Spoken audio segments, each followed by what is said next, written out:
Apa yang melintas dalam pikiran Anda ketika mendengar kata pesantren?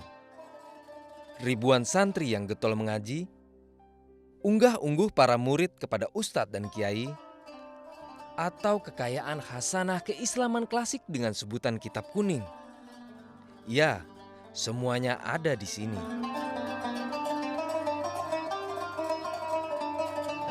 Pondok Pesantren Al-Anwar Sarang, Rembang, Jawa Tengah, tercatat sebagai satu dari beberapa pusat studi Islam tradisional favorit yang ada di Indonesia. Ditilik dari sejarahnya, Pondok Pesantren Al-Anwar didirikan pada tahun 1967 oleh seorang kiai yang kini cukup masyhur dalam kancah nasional, Kiai Maimun Zubair. Pondok Pesantren Al-Anwar Sarang, Rembang, Jawa Tengah memiliki visi sebagai tempat bagi para santri untuk bertafakuh fiddin, alias mendalami ilmu keislaman secara lebih komprehensif. Satu andalan dalam proses pendidikan di pesantren ini adalah kecanggihan para santri untuk membedah satu persoalan kontemporer melalui rujukan kitab kuning. Dalam bahasa pesantren, tradisi ini biasa disebut dengan Bahsul Masail. Bahsul Masail diambil dari bahasa Arab. Bahsul bermakna pembahasan, sementara Masail merupakan bentuk jamak yang menunjukkan arti beberapa masalah. Bahsul Masail merupakan satu tradisi khas pesantren dalam membedah satu persoalan kekinian. Uniknya, segala rujukan yang dipakai menggunakan literatur klasik berupa kitab kuning. Di Pondok Pesantren Al-Anwar, Bahsul Masail menjadi kegiatan pokok mingguan. Saat menyelenggarakan kegiatan ini, para santri biasa berkumpul berbekal kitab kuning yang akan dijadikan takbir atau referensi. Teknisnya, satu soal diajukan oleh peserta.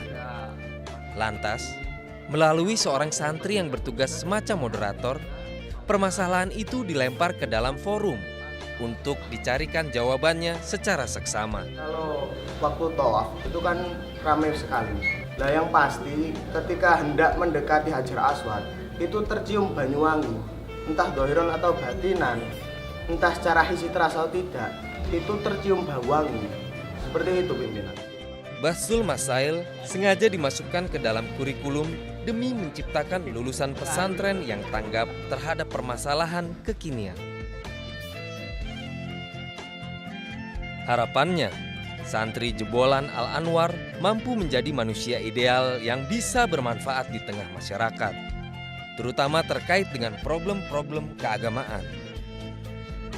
Mengharapkan Indonesia ini tetap sebagaimana apa yang diajarkan oleh ulama-ulama yang dulu dan tetap tahu keadaan yang sekarang, bahwa sekarang ini sudah tidak zamannya khilafah tapi zaman meramaikan ajaran agama Islam itu sendiri. Tidak cuma diharapkan cakap dalam soal keagamaan, Al-Anwar juga mempersiapkan para santri sebagai barisan yang setia terhadap negara dan bangsa. Mengenai hal ini, Al-Anwar menunjukkan melalui berbagai macam kegiatan yang dianggap mampu membangkitkan rasa nasionalisme para santri. Contohnya menyanyikan lagu kebangsaan Indonesia Raya dan yel-yel cinta tanah air bukan merupakan barang asing di pesantren yang satu ini.